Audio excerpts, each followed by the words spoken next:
You are listening to The Cheap Seats. What the hell's going on out here? Brought to you by Agamemnon Self-Defense. Now, here are your hosts. This is the end. The absolute end. Steve Willis and Steve Deadman.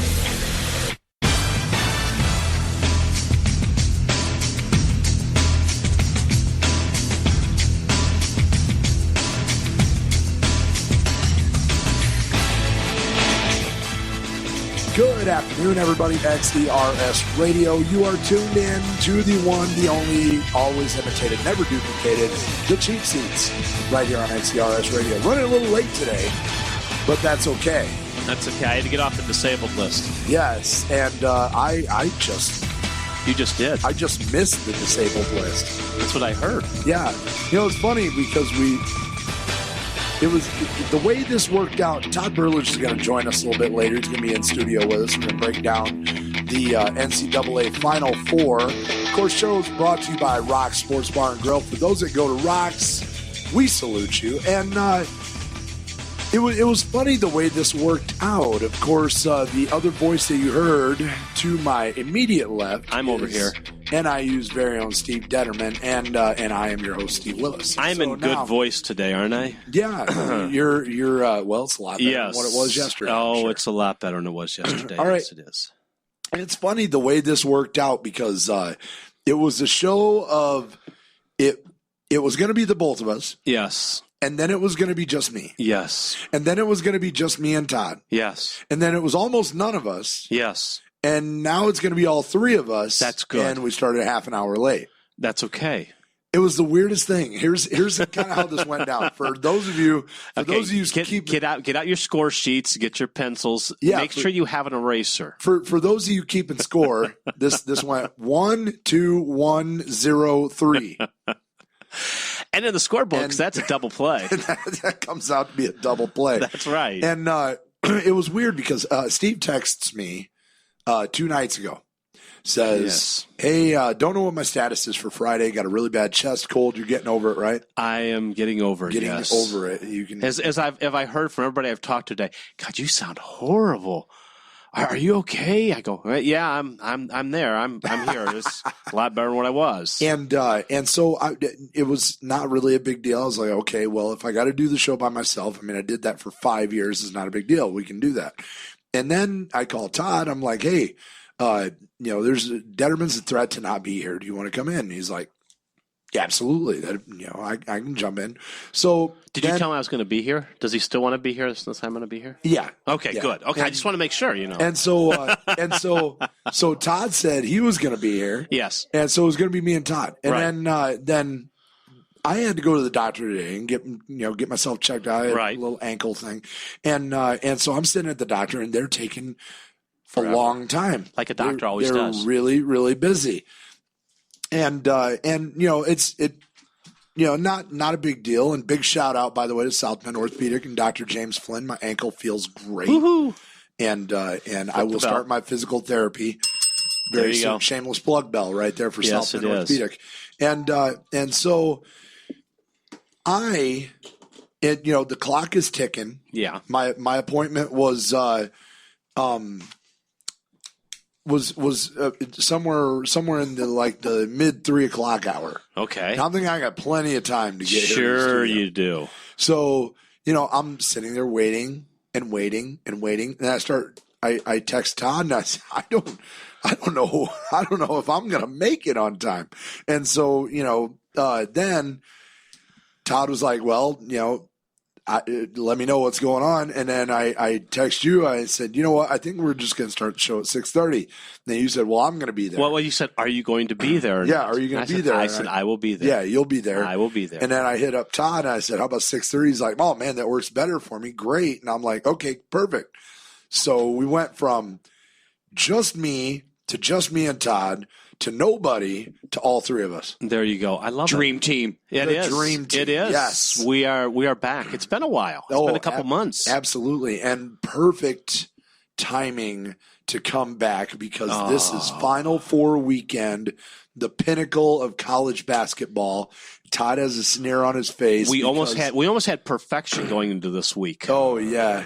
It would have been unbelievable. Oh yeah, and you know you what? almost called it. You were right there. I'm gonna tell you what. If there are two things that I saw this week, and they both involved college basketball and two different teams that I've been following since the start of the tournament. Okay. Notre Dame gave Kentucky all they could handle and more. Yes. And I'm going to be honest, I think they put up the playbook on how to beat Kentucky this week. I really think so. And I also saw Michigan State looking like they're ready to make a push to the championship. And oh, by the way, just a side note, Duke finally figured out that they have guards on the floor. Okafor is not the only member of their team. I've got to give two kudos out. One to you for almost picking the Notre Dame upset, and the other one to Todd, because Todd said one thing last week that if it would have happened, Notre Dame would have won. He said it was the race to 70.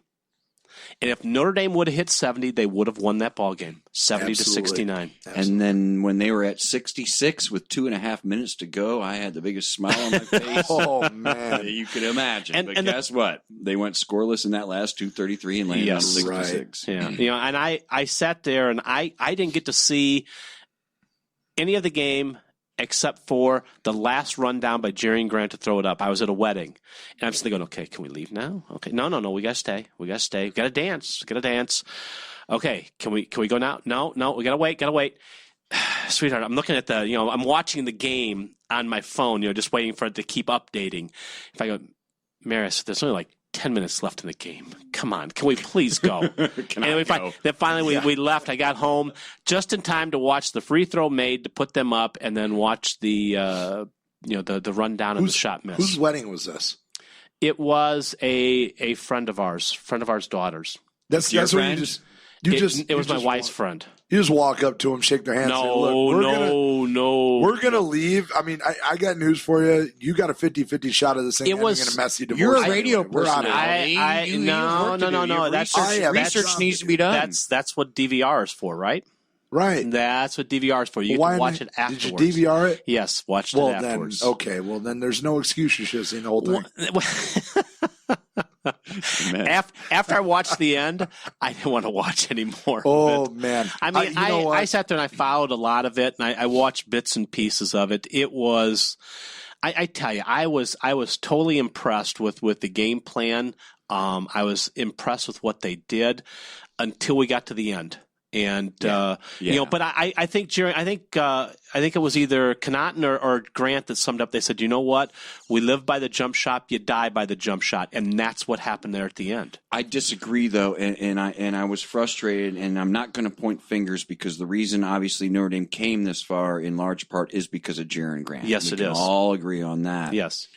But I thought in that last minute and a half, that last 2 minutes, Jaron Grant took him out of character. And he was the first one to admit that after the game. He said, if I could do it all over again. I kept waiting for him to move the ball. And I had some text messages and some Facebook and this and that saying, well, you know what, Notre Dame wasted too much time on the shot clock. They were forcing shots.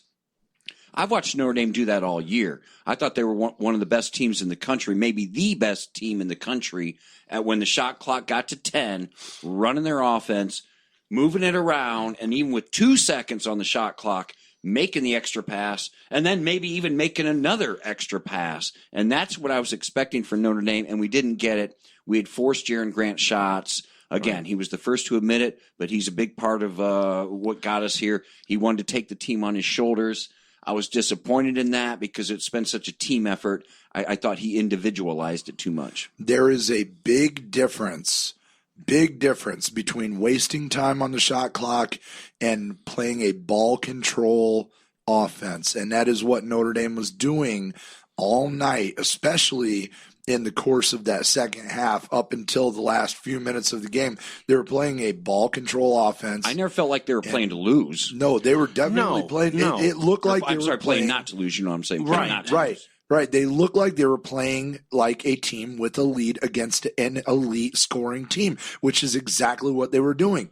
They were controlling that shot clock. They were starting their offense at about the 11 or 10 second mark like they've done all year, just like what you said. They were doing things according to the same formula that got them where they were. Right. So everything was great. And you're right, Jaron Grant just kind of at the last couple of minutes just kind of started to take a little too much on his own. Right. And, I just kept looking for that pass to Vesturi. I kept going, where's that pass? Where's that pass now? Steve, there's a snapshot in my mind that I still see when Grant's in that corner with 3 defenders on him. There's Demetrius Jackson standing there at the foul line, and then there's Vestoria kind of right next to him, and there's no soul. Yeah. And Grant's good enough to get over those defenders and get that over to those guys. There were 6 seconds to come down. That's plenty of time to come down, make a pass, and get a shot. No doubt. And it didn't happen. Draw foul, do anything. And the thing is what I didn't understand about that is that if I've got 6 seconds, I'm going to the hole. I'm not going to a corner. Right. And he went to the corner, and I couldn't understand that because if anything, you're going to draw a foul. And he didn't, and that's what I said. That was the most disappointing. But like you said, Todd, Jerry Grant is one of the main reasons they got to where they are. Right. And I cannot sit there and fault the kid for trying to do that. Yes, I wish he would have made the pass. He wishes he would have made a pass. He wishes he would have done a couple things differently. We all do when we look back on things. But that's how you take it and you grow. Hopefully this will help Notre Dame grow a little bit more to figure out, hey, you know what? We don't have to be intimidated when we play a team like this. We don't have to have any type of intimidation at all. We should be the intimidators because we took the game to them, and that game was ours. We gave it to them. Well, I think ultimately it probably will go down as the best game of the tournament, and I hope it helps Notre Dame big picture-wise as far as recruiting and whatnot. But, yeah, I mean, and you're making great points. Both of you guys are making great points in that, I just assumed, and as we talked about it leading up to the game, we talked about, okay, well, Notre Dame's going to have to make 10 3-pointers. They made 4, and they only shot 14. Right. They averaged 20 tries a game through the season. They took it right at Kentucky. That was a very impressive coaching job on Mike Bray's part and a very confident job on the Notre Dame kids to pull it off and not be intimidated. And that is exactly what leads me to the idea that they may have just written the playbook on how to beat Kentucky. Because let's face it, Wisconsin is not going to make 23-point attempts. That is not their MO. That's not what they do. They're a big physical team. They play in deep. But they can shoot. They can shoot. I'm not saying three. they can't. I don't find Wisconsin as athletic as Notre Dame, though. No, they're not. But they're big and physical. Just one player stands alone. That's Frank the Tank, and he is going to do. I'm going to tell you right now, he is going to be a matchup down low. That's going to be one of the few times Kentucky has faced anybody really big in the paint this year, and I don't know if they're going to know how to handle that. They like to get in the lane. They like to be physical in the lane. You get physical in the lane against Wisconsin, you're going to get put on your butt. Well, I put it this way: if Zach August can go in and score over 20 points against Kentucky, what's Kaminsky going to do? Okay, but what's Decker going to do? Well, it's a different game plan. It is. It is. The dynamic that Notre Dame brought to any game was that they spread you out. They're able to open the floor. I'm not convinced Wisconsin has the shooters and whatnot that can really spread that defense. Now, maybe I'm wrong. Yeah, I'm in watching Wisconsin the last couple of games, and you got those kids outside. You got Decker out there just nailing the threes. Yeah, I know. Fair enough. And then you've got a couple of those guards that were pumping them in too. I'm probably underrating. Let me give it to you this. So the word of caution: the offense that you saw against Arizona, Wisconsin's offense you saw against Arizona, that is not their typical offense. They shot the lights out in that Arizona game. That's the reason they beat them. But they also did the same thing against Michigan State in the Big Ten championship game too, Steve. Right. They did. That is true. This has been a team that they've risen to the occasion. They've gotten down. I mean, they were down in both those games big time, and they all of a sudden it's like Notre Dame. They have that spurt in them that all of a sudden, boom, 12 points. You go, where the hell did that come from? Somebody told me they were their highest scoring team in the tournament, which I absolutely found shocking. Considering Duke and Kentucky are both still in the tournament, that is really a surprise that they are the highest scoring team points per game. Yeah. But at the same time, I mean, if you look at what Notre Dame was versus Kentucky, they're going to be going up against a completely different dynamic. Like I said, they do have some shooters, but they're more physical. They're taller. They're more. I think that favors Kentucky. There's more length. Yeah, I don't know if that necessarily does. And they're also, the thing is that Bo Ryan plays defense, and his team does play good defense. Right, and Kentucky does not. No, they don't play great defense. Oh, geez, they're the best defensive team ever assembled.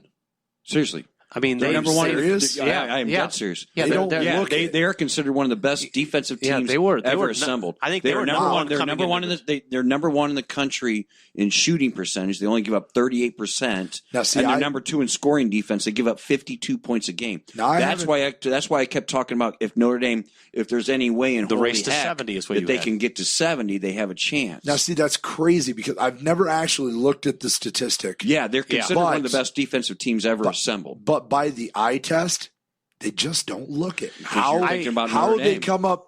Well, yeah, but I've seen them. I watched the LSU game. I think it's because it's how long they are, Steve. As long as they are, you get one shot, and that was it. Yeah, I think that's a big part of it. That is so crazy. That number really astounds me because they just don't look like. No, I mean that was one of the things I know you brought up, and I looked at it. They were one of the best defensive teams. In this tournament coming in, and it was just, to watch Notre Dame, and that's where I thought that Notre Dame would lose. My projection was by 12 because of the defense. All right, we got to get to a break. When we come back, I want to talk about the other side of the bracket. When we get to the other side of the bracket, I want to see, who you guys got. Duke, do you think they're destined to hit another national championship game? Do you think Michigan State is going to make this? I don't even know if you'd call it a Cinderella run because they're always good, come March. But we're going to talk about that in just a little bit on the other side of this. Listen to Cheap Seats on XERS Radio. From all of the games on our screens to the best collection of memorabilia from your favorite sports greats, Rock Sports Bar and Grill in downtown Mishawaka has you covered. Our menu features something for everyone. Amazing sandwiches and wraps, and the best burgers around, including the Rockstar Overdose, 2 half-pound patties, served with bacon, cheddar cheese, and piled high with French fries. Like us on Facebook to check out our daily food and drink specials that are sure to be great on your gut and easy on your wallet. We've got you covered between game days, too. Wednesday night is trivia night where you can match wits with your buddies for great prizes. And every weekend, Rocks features great music from some of Michiana's finest artists. Come see why there's no better place to get your fan fix than Rock Sports Bar and Grill in the Yorktown Center building in downtown Mishawaka. For those who come to Rocks, we salute you. Hey, Linda here, host of MDG's All Access Pass. Do you like to rock? I know you do. How about some metal bands? Great, I have exactly what you're looking for. James Rowe from MDG Music Discussion Group and myself have teamed up to bring you local, regional, and national bands, news, reviews, and of course, shenanigans. Join us every Monday night, 8 to 10 p.m. Eastern, for MDG's All Access Pass. Only on the X. XERSradio.com.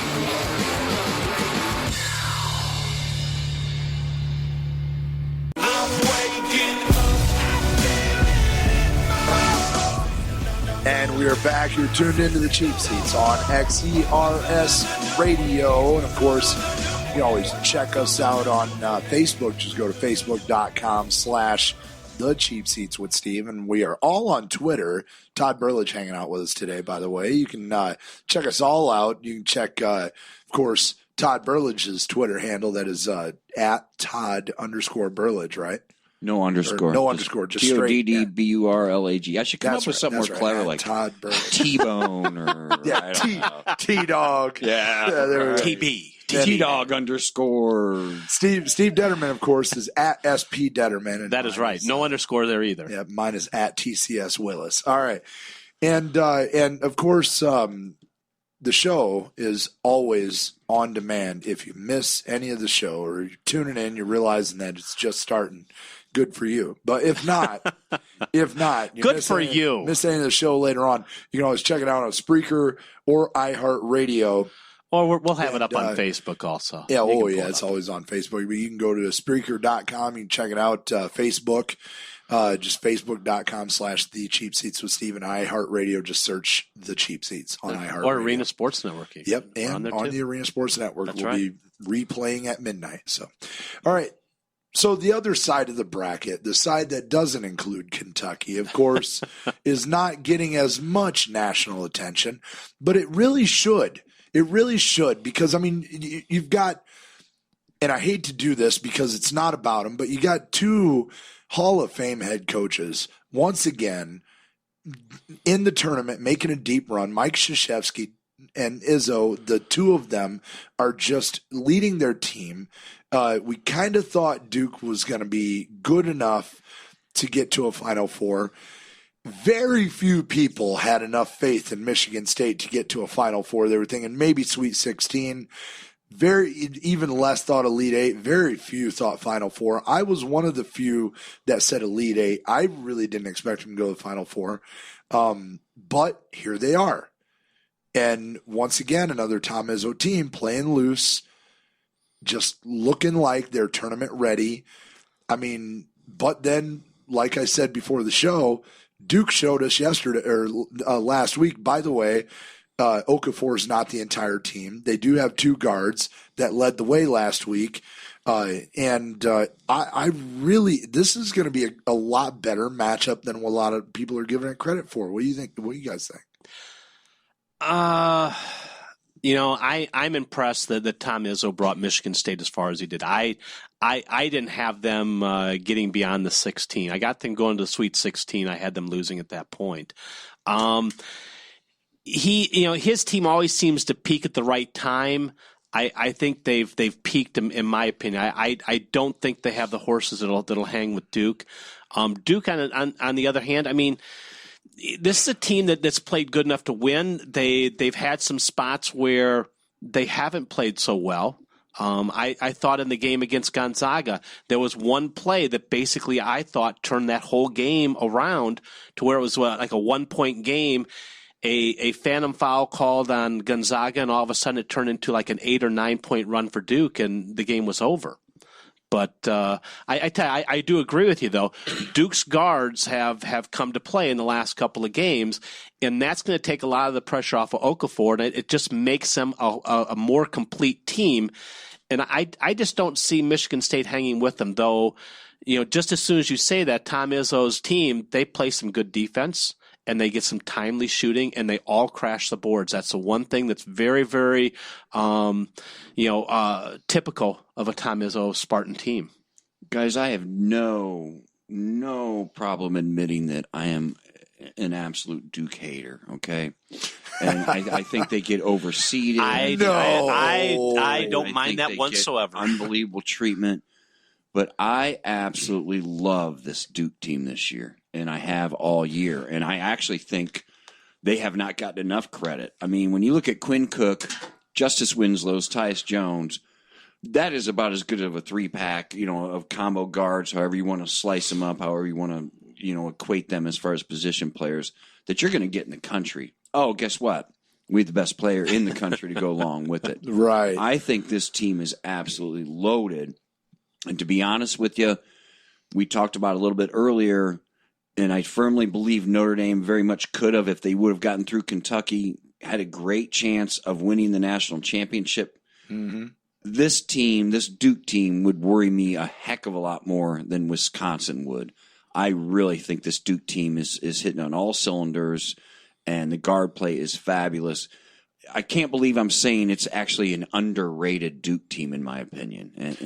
And meanwhile, I think Michigan State is really overachieving. I think this is going to be a heck of a ball game. Both the favorites, Duke and Kentucky, are only 5-point favorites in these games, so they should be both great contests.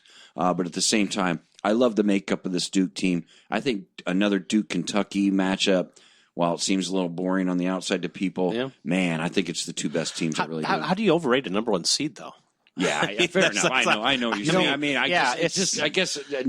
What's really funny? I like the Cinderellas and all that stuff. Maybe it's just I do me. too. No, I do too. Saying. No, and I'm not a big Duke fan either. But this is a good Duke team. I got to tell you, just a little off topic. I always have the engineer in me, the sound engineer thing going in my head. And when I heard Todd Burlage say, "I love this Duke team," you have any idea how fast when I get home I'm going to make that a sound bite? That will forever be in my repertoire. So I just will warn you now. I have loved them all year. I mean, to tell you, they are. This will be the last time Todd shows up. Yeah, so stop it. I mean, come on. This I want him to come back. When's the next commercial break? Hey, look, but you're right. You're right, though. You know, guard play is everything in the tournament. We've said that. Yes. Steve and I don't really know what you that. call. I mean, what is Winslow? He's just a freak. I mean, and then he's a player. Yeah, he's a player. It doesn't matter where he is on the court. He makes an impact. And Okafor is. I mean, what else do you need to say? The kid's gonna go to the NBA and be an impact player in the NBA. We already know that, right? And you're right. While if you look at it, and obviously we're jumping way past the weekend already. If you look at the possible matchup of Duke, Kentucky, you think, oh, okay, Duke, Kentucky. Oh, whoopee. We haven't seen this a million times. You haven't seen this. Kentucky is in pursuit of the best perfect season ever. And Duke is a team that, I mean, really, it's the best Duke team I've seen in a long, long time. Kentucky will only be like a 3.5 point favorite. So. And far and away, they are the best team I think left in this tournament that has an opportunity to stop. I totally agree. I think Steve will disagree as he shows us his bracket. The thing is, I think you guys aren't giving Wisconsin enough credit. I never have. I don't disagree. Hold on. In the last segment, I said that I think Wisconsin does have a shot. I don't give them enough credit because I think they're not very good. Right. And I understand that, but and I respect that. But I think that this Wisconsin team, the way they are built, you got to remember they gave Kentucky a hell of a good game last year, and that was without a couple of these other kids. They've been doing it this year without one of their best guards who went down early in the year and is now back, Trayvon Jackson. And he's now ready to come back and play. He can't get back into the lineup. This was the guy that led them last year. It was him and Comiskey. And right now, the way Koenig's playing, the way Gasser's playing, I mean, this is something that's unbelievable. That they're going into this game. It's like, well, it's an afterthought. Kentucky's going to win. They're going to go on. They're going to play Duke. I don't think so. I mean, between Kaminsky, you got Decker. Decker, to me, has been one of the most unsung players in this tournament because, I mean, what he has done and what he's meant to that Wisconsin team, he's carried that team for so long throughout this tournament and actually into the Big Ten tournament when Kaminsky wasn't playing well. Steve, let me ask you something on top of that. Leading up to the Notre Dame-Kentucky game, I told a lot of people, they were like, oh, wow, what Kentucky did to West Virginia 78-39. Oh, my, Notre Dame doesn't have a chance. And I said, that's the best thing that could happen from a Notre Dame standpoint. Right. You did not want them to get into a dogfight, sort of a wake-up call type of thing. I think Kentucky now has had their wake-up call type of thing. How much do you think that might impact Wisconsin and just the game in general, I guess? That's a very good point. And I think it could. But I think also it could help Wisconsin because Wisconsin can now say, hey, Kentucky can be beat.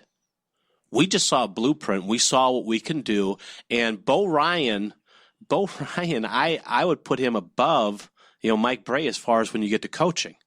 Bo Ryan knows what he's doing. He's been there before. His team has been there before. They've been deep in the tournaments the last couple of years, and this is a team that does know how to win. They've got the blueprint inside. They've got some big guys. They got strong physical guys, but they also have guys that can shoot from the outside, a la what Notre Dame did. I mean, when you go back 2 games ago, when they were popping from the outside, it wasn't Decker, it was Koenig that was popping them out there. I mean, what did he hit? 6 straight threes? Right. I mean, this is something that this team not only has the ability to take it inside with Comiskey and Decker, but also Decker can pop out and hit the threes also, as he's proven. How are you going to guard, a 6'8", 6'9" guy out there shooting threes? And by the way, a 7'1" guy named Comiskey can shoot threes also and dribble the ball up the court. Tough matchup team for sure. It is. So, I mean, I think that's going to be a good game. And I just have this feel that Wisconsin, after falling very, very closely, to Kentucky last year, I think it was a 2-point game. I think this year they get the revenge. And I think we're going to see Wisconsin in that championship game. On the other side, I don't see Michigan State taking Duke. I really don't. I like what Michigan State's done. I like Tom Izzo as a coach. I'm not a big Michigan State fan because my son goes to Michigan. That already goes out the board. Bias. But I tell you, what Tom Izzo does and what that team does in and out every single year, especially when it gets to tournament time, is something you guys just got to respect. As a Cub fan, you always respect the Cardinals. I respect what Michigan State does up there. And since your dad's not going to do it, I'll do it. Shout out to Zach. Go Blue. Yes, I will. All right. Well, I mean, I think even though Todd is right in a way saying, look, Kentucky did have a near miss against Notre Dame, and maybe Calipari pulls him back and says, hey, look, guys, we almost lost this thing to Notre Dame. We need to tighten it up before we hit Wisconsin. And in a way, I think, and my original idea was kind of on the side with Steve, where Kentucky didn't play a Wisconsin team in Notre Dame.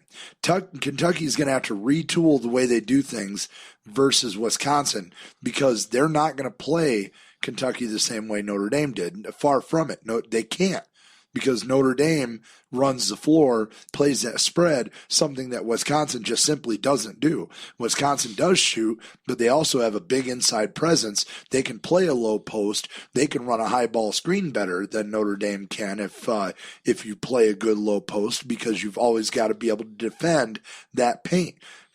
It's a completely different dynamic for Kentucky's defense, as good as they are statistically. It's a completely different dynamic. Kentucky's going to have to adjust to it. I think the key for Wisconsin in this game, jump out to an early lead, show your physicalness. Don't be afraid to hit Kentucky in the mouth.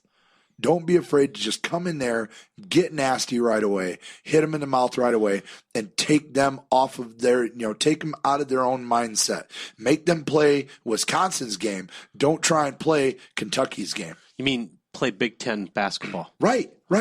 Now you brought up something that you brought up the name that I was hoping you bring, Calipari. His comments after that game between Kentucky and Notre Dame. How classless! I couldn't agree more. How classless is this coach? When asked, so how did Notre Dame? We didn't play good. It had nothing to do with Notre Dame. We didn't play. What?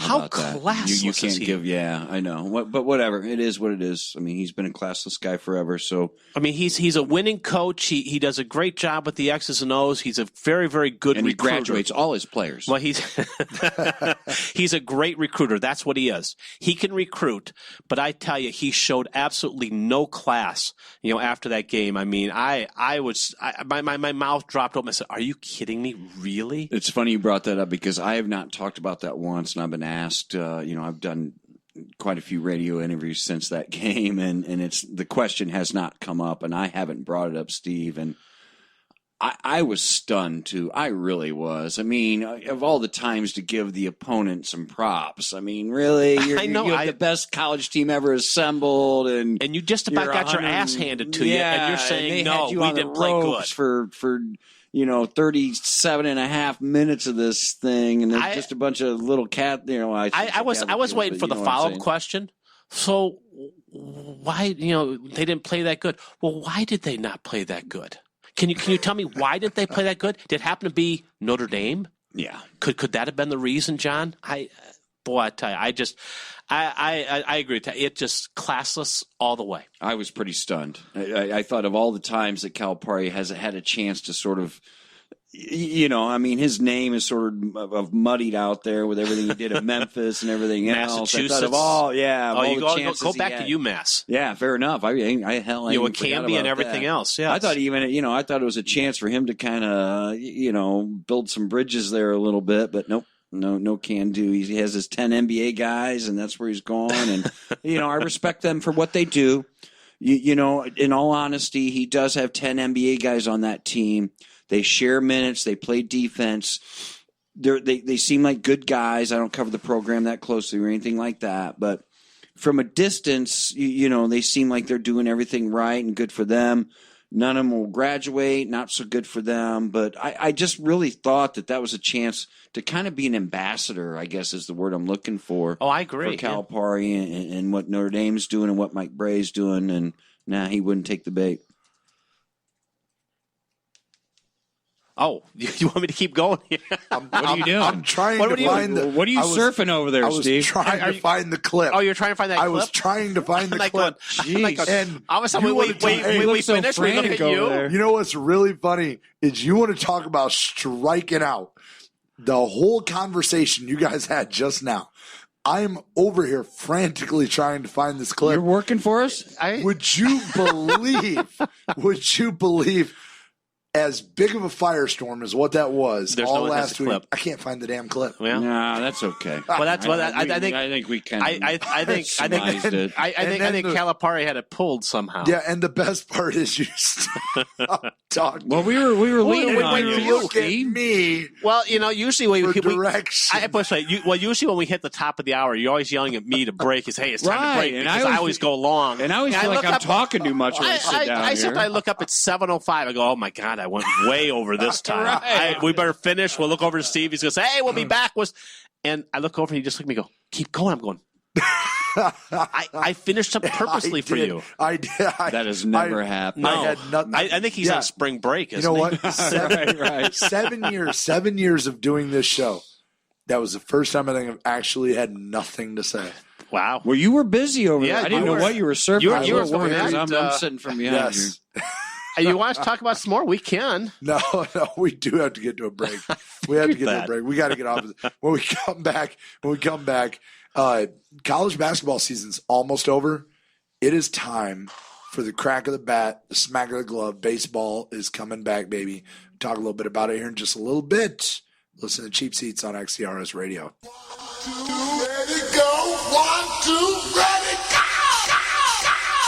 Hey, tune into XCRS Radio and get your funk and groove on with me, Deanna, for a non-stop dance party as we stroll, hustle, bounce, and electric slide through the decades to the old school R&B, disco, funk, and hip-hop hits.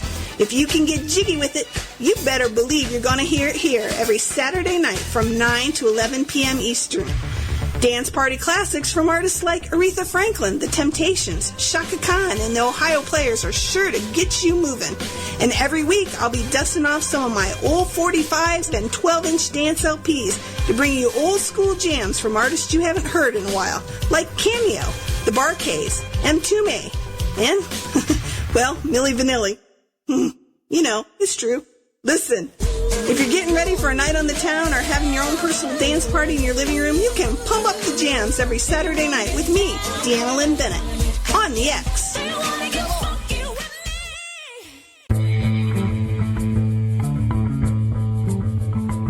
Danielle Slav from Cheers Pub here. If you're looking for the best live music in Michiana, Cheers Pub is for you. Established in 1982, Cheers has become a well-known venue featuring local, regional, and national acts. Hard rock, metal, indie, and classic rock music is featured weekly on our newly remodeled stage. We have karaoke on Wednesday nights, drink specials nightly, 4 Horsemen pizza, and a full menu to curb your appetite. We're open 3 p.m. to 3 a.m. Monday through Saturday. Located at 103 Dixie Way South in Roseland. Cheers Pub, where friends become family.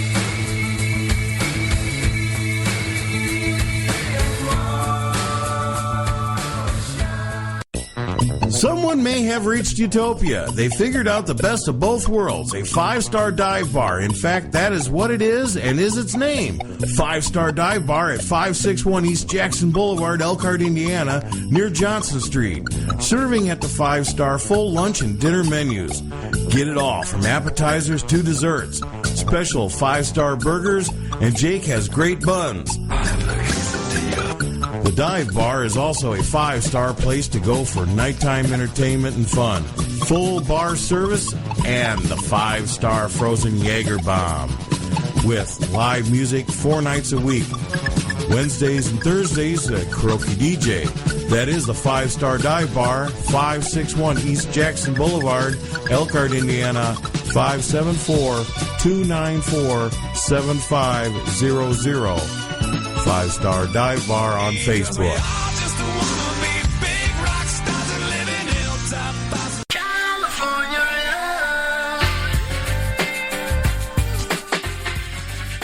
And we are back. You are tuned in to the Cheap Seats on XCRS Radio.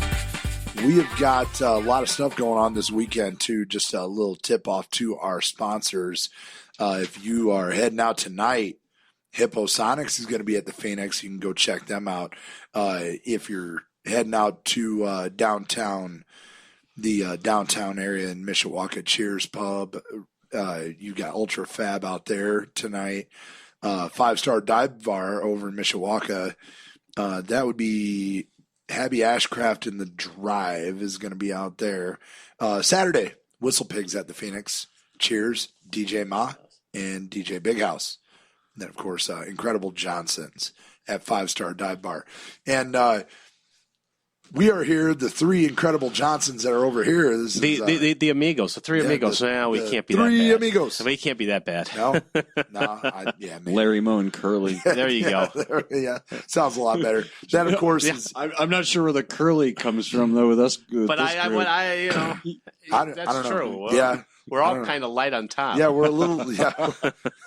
I think we all three kind of look a little more like Mo than Larry Moe and Mo. Yeah, there you go. There you go. Of course, that is the voice of Todd Burlage hanging out with us tonight in studio. And we, I teased baseball. Yes, you did. But I think too early. I think we're going to call an audible on that because Todd did bring up a good point. We got all tied up in the NCAA men's Final Four. Didn't even talk about the women and the Notre Dame ladies team.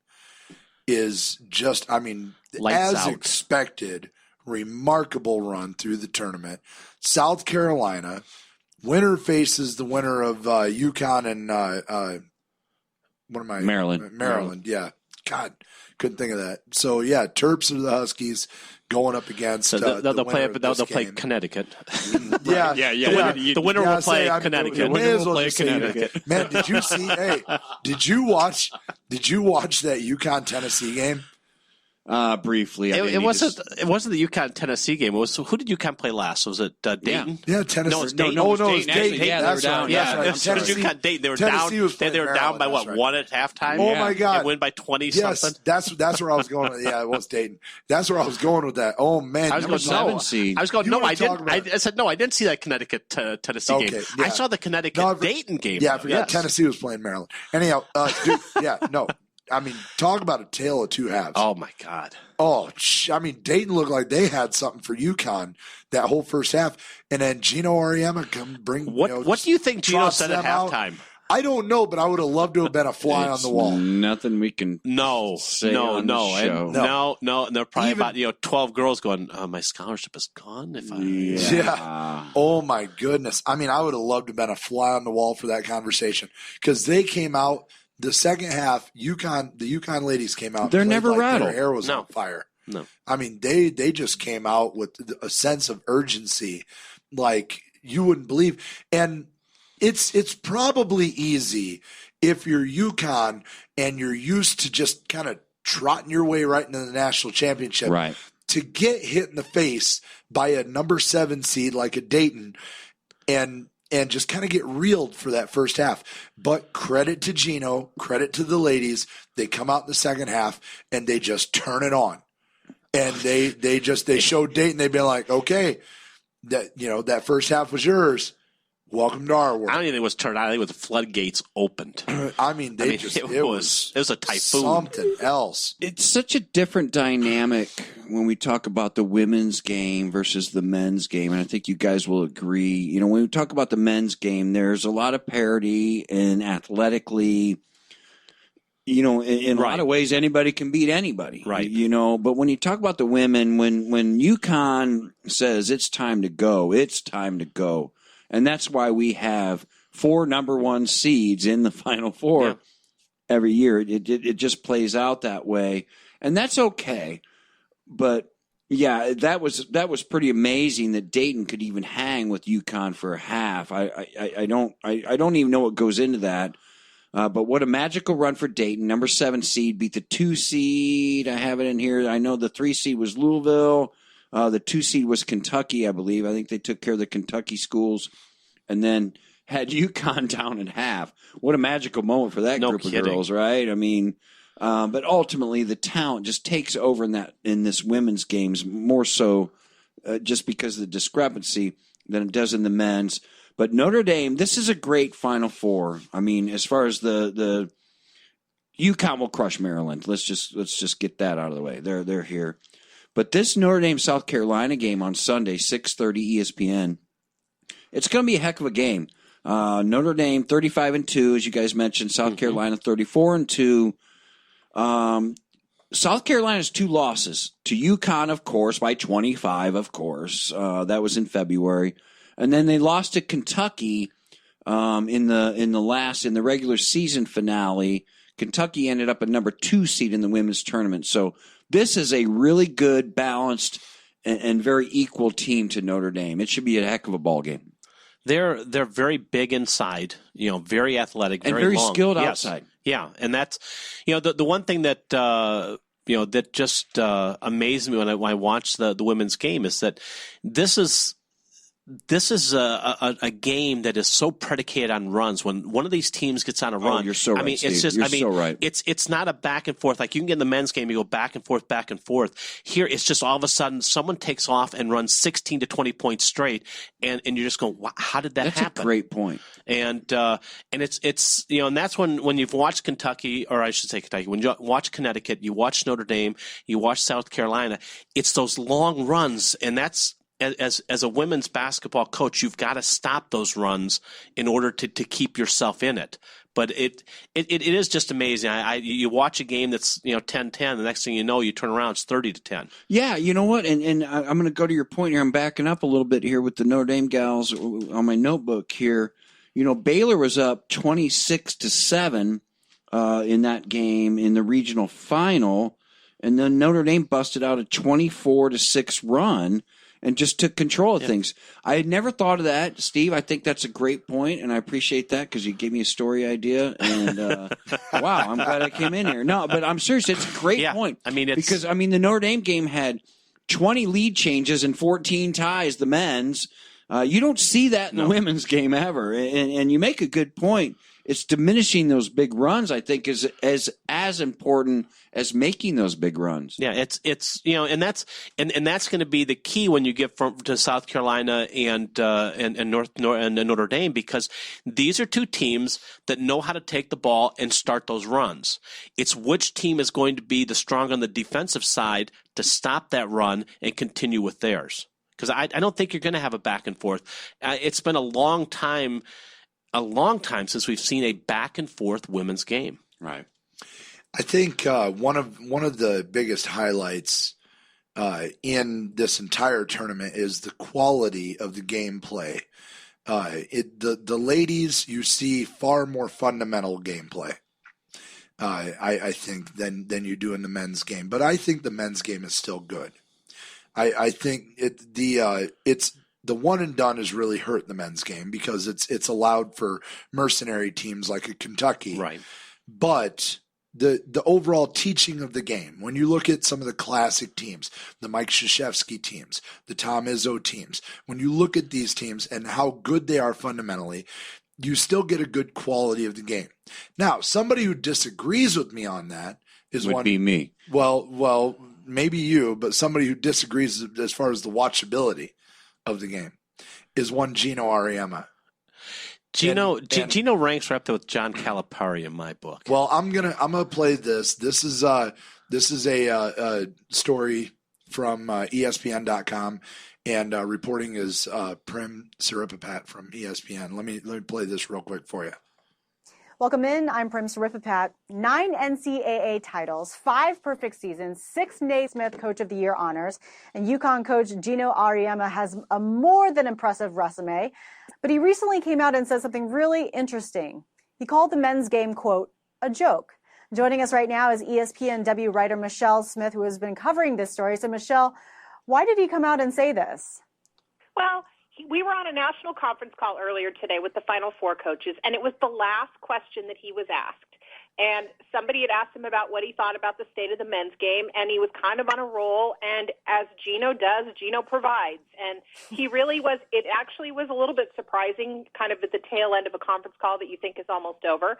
But, you know, what he said was that he thinks what college basketball is behind the times. He did acknowledge that he thinks women's basketball is also behind the times, but that he's really disappointed in the offensive play in college men's basketball, and he did it in that way Gino does, which is, you know, kind of fearless and unguarded and out there.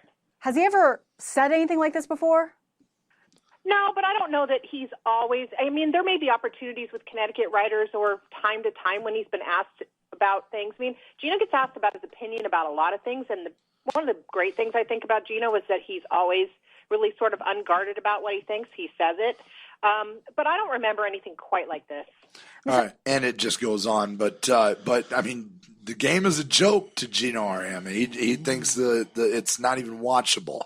And I mean, Todd, I know you disagree with me on the fundamental basketball that's played at the college level. But I mean, for one of the highlight coaches in the women's game, I mean, Gino, the coach of UConn, for Pete's sake, the number one coach in the women's game, to come out and decry the men's game like that. I mean, come on. Is anybody else just like personally offended that somebody would represent their own sport in such a way? Well, it's like your partner said, it's Gino being Gino. I mean, he's going to say his thing. It's interesting to me because there has been a lot of debate about the value of the college game and the men's game, the college men's game. I mean, the women's game, it is what it is. All right. You know, your great teams are great and your crummy teams are crummy teams, and you end up with 4 number 1 seeds in the tournament. Now it gets fun. Okay. That's all fine and dandy. Right. I mean, that's a pretty easy formula to follow. In the men's side, I don't know. You know, when I watch a team, I'm not sure if people are talking about shortening the shot clock, this and that. I don't know what they want. But my opinion is this one and done rule is really what's impacting the college game more than anything. And that's an NBA rule. That's not an NCAA rule. Right. That's an NBA rule. So that's my frustration. Right. And I'll tell you what that stems from. The NBA scouts, they don't want to go to high schools and scout kids.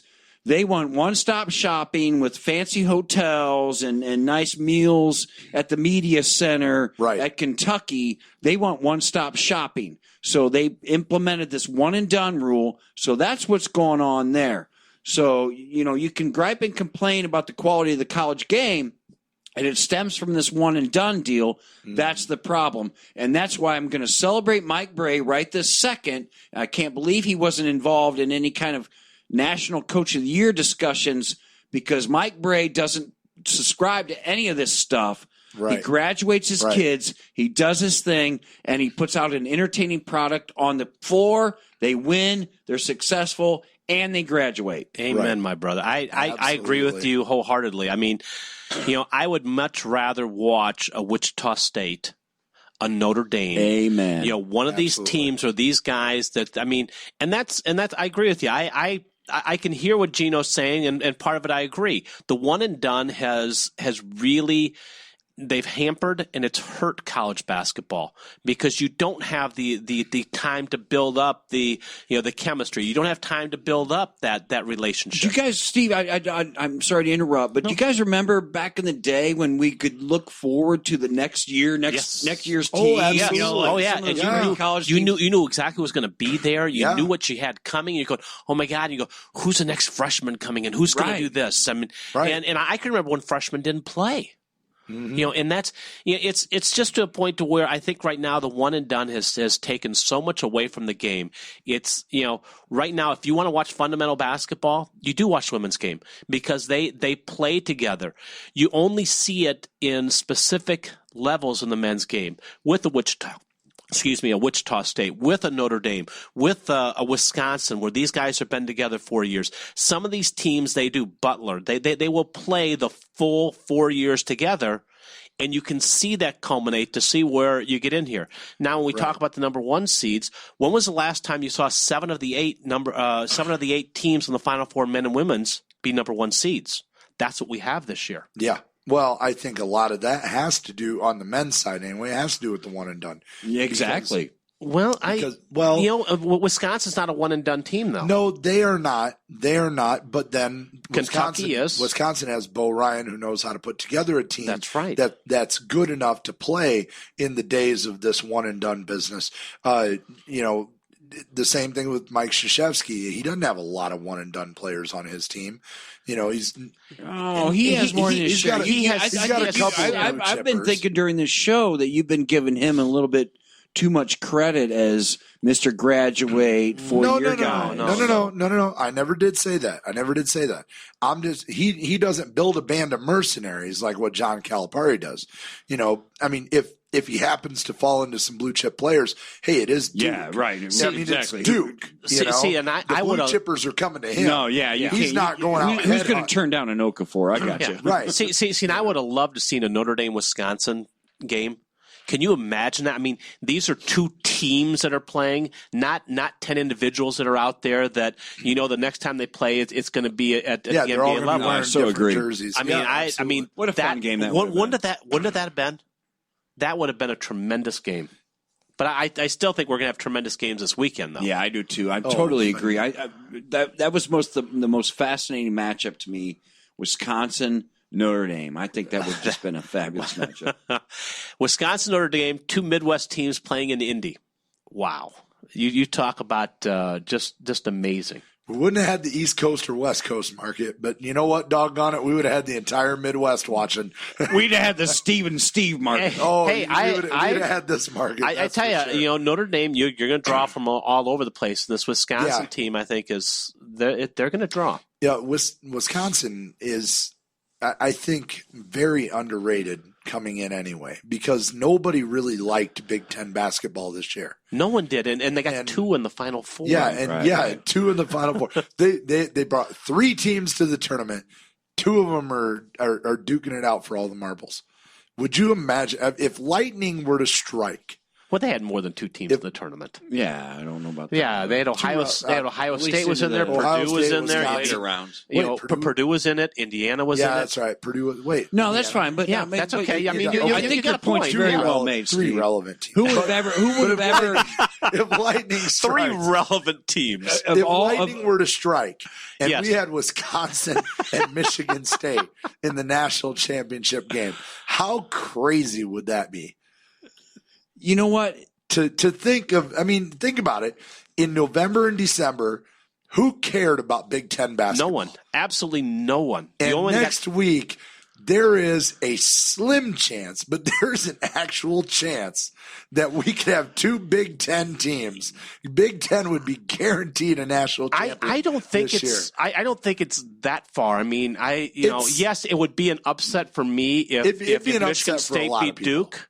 But I tell you, the way they're playing, it could happen. It'd be an upset on both sides. It'd be 2 upsets. One much bigger upset than the other. But it'd be 2 upsets, let's face it. But I still think that's the craziest thing. Because if you told me back in November and December, 2 of the 4 Final Four teams are Big Ten teams, I'd look at you and say, you're out of your mind. I mean, how maligned that conference was all year. Yeah, I mean, I guess you would. I mean, I suppose you'd throw Wisconsin in the mix immediately, and maybe Ohio State. But I don't. Michigan State's always looming, though. They just sort of show up there. It's weird. Hey, it's March. I think time Tom to play. Izzo makes his hotel plans. In August. But I don't know what this guy does. I tell you, I think he schedules right. He schedules a bunch of tough games right at the beginning. He's not afraid to play Duke. We can debate this, but you know what? And I know fate doesn't have anything to do with anything, but it always seems like the dominoes fall ahead of Tom Izzo every damn year. Yep. I mean, Mike Bray, really? You were considered the 4th number 3 seed. So you have to play Kentucky.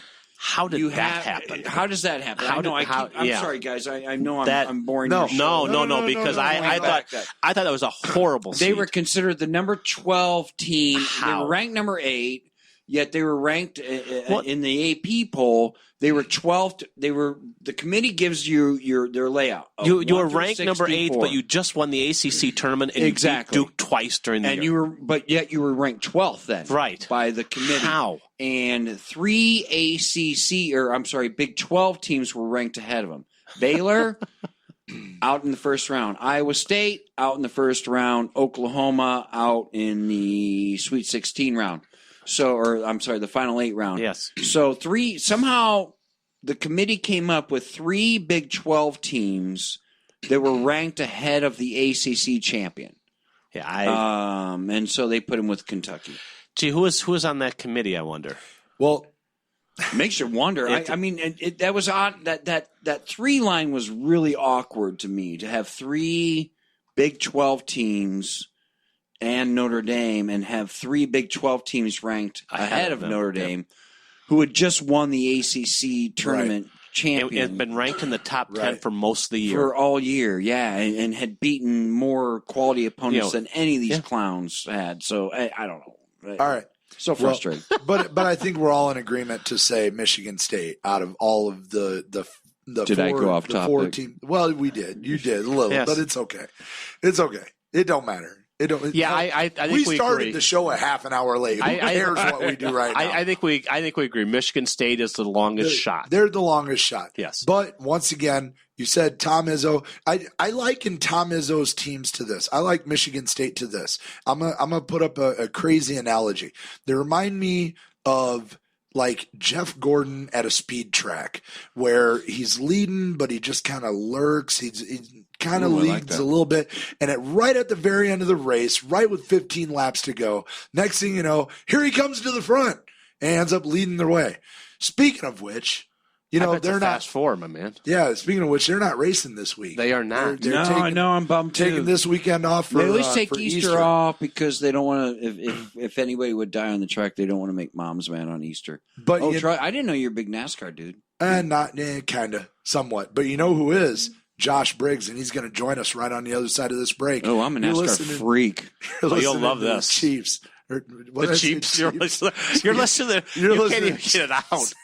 Cheap seats, my man. Cheap seats. You know what? I got a shot in my foot of cortisone. Went to your brain. And some anesthetic. I think some of the anesthetic went up into my cerebral cortex because I'm completely fuzzy right now. Wow. But you're listening to the Cheap Seats on XERS Radio. Josh Briggs is next. I'm going to go soak my head. I'll see you in a little bit. Hey, this is Maximus and the Bartender. Make sure you're checking out our brand new show bringing sports talk to you right here live on Extras Radio. Tune in every Tuesday night, 6 p.m. for all the latest sports news. NFL, baseball, basketball, hockey, you name it, we got it. And make sure you check Extras Radio out on Facebook as well. You can get there through XERSradio.com. Danielle Slav from Cheers Pub here. If you're looking for the best live music in Michiana, Cheers Pub is for you. Established in 1982, Cheers has become a well-known venue featuring local, regional, and national acts. Hard rock, metal, indie, and classic rock music is featured weekly on our newly remodeled stage. We have karaoke on Wednesday nights, drink specials nightly, 4 Horsemen pizza, and a full menu to curb your appetite. We're open 3 p.m. to 3 a.m. Monday through Saturday. Located at 103 Dixie Way South in Roseland. Cheers Pub, where friends become family.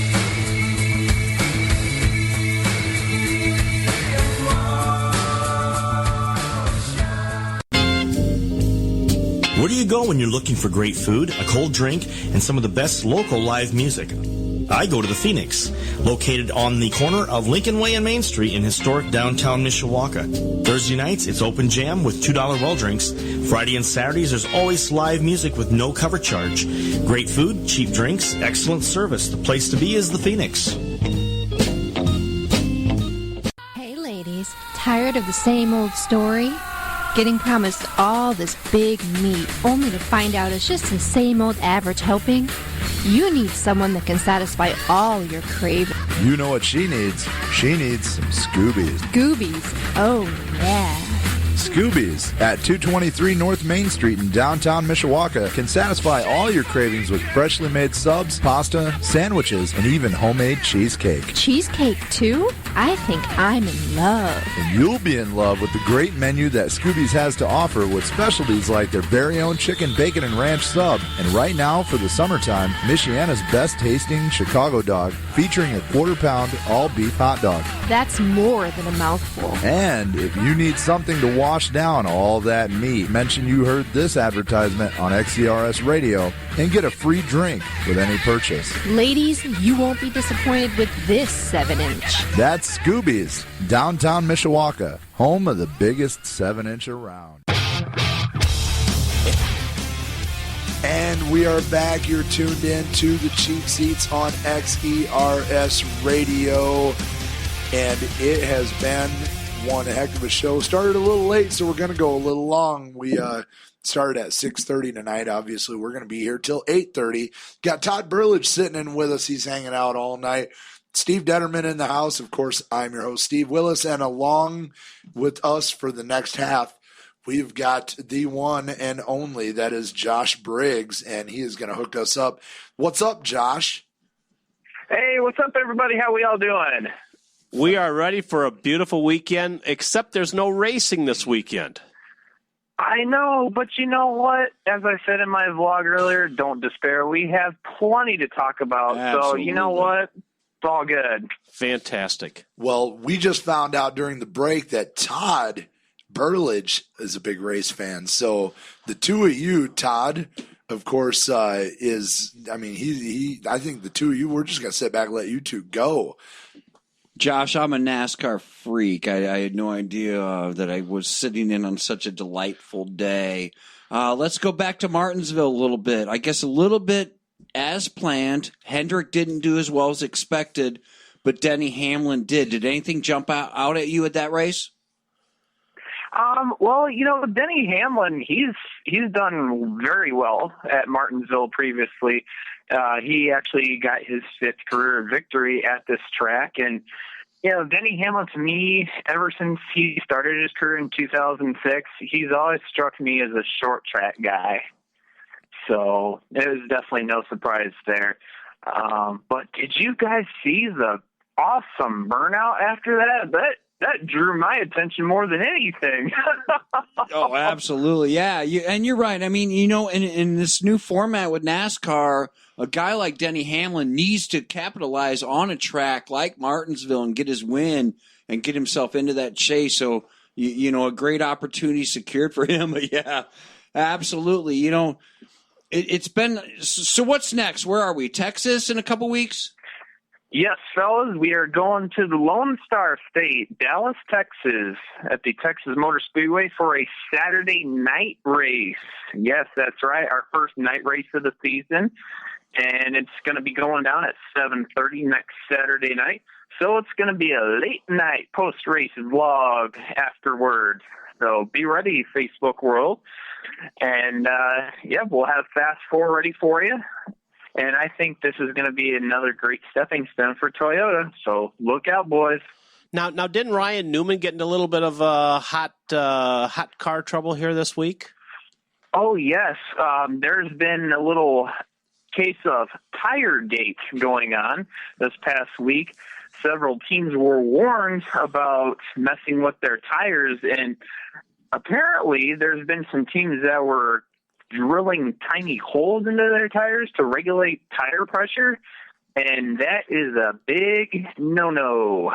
And Ryan Newman and the 31 team, they got caught, and they're going to be losing Luke Lambert, the crew chief, for 6 races. Ryan Newman's been fined 75 points, and that's a heavy-duty fine, especially for a guy who's got a lot of aspirations about making it back to the Final Four this year.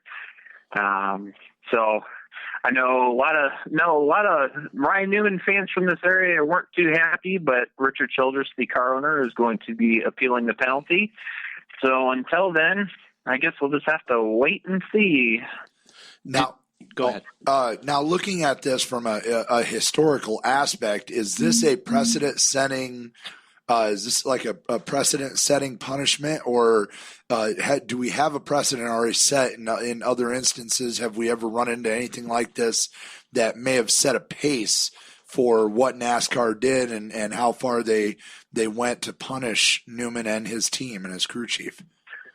Well, it's interesting that you mentioned that, Steve, because this year the governing bodies issued a lot of warnings to teams about things that they might have gotten away with in years past, but they're not going to let them do it anymore, like the tires, the fenders, the side skirts on the cars. They're not allowed to bend those anymore, and they were allowed to do that last year to help the downforce, but not anymore.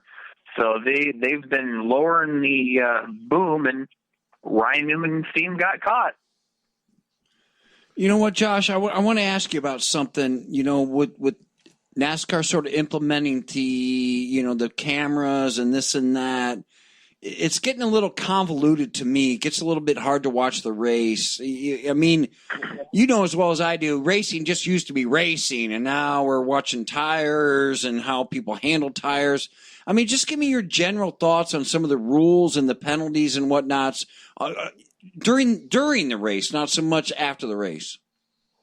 Well, in my opinion, you guys definitely hit the nail on the head. I mean, I'm pushing 30, and I grew up watching racing in the late 80s, early 90s when it was just, you show up with your car, you race, Days of Thunder, baby.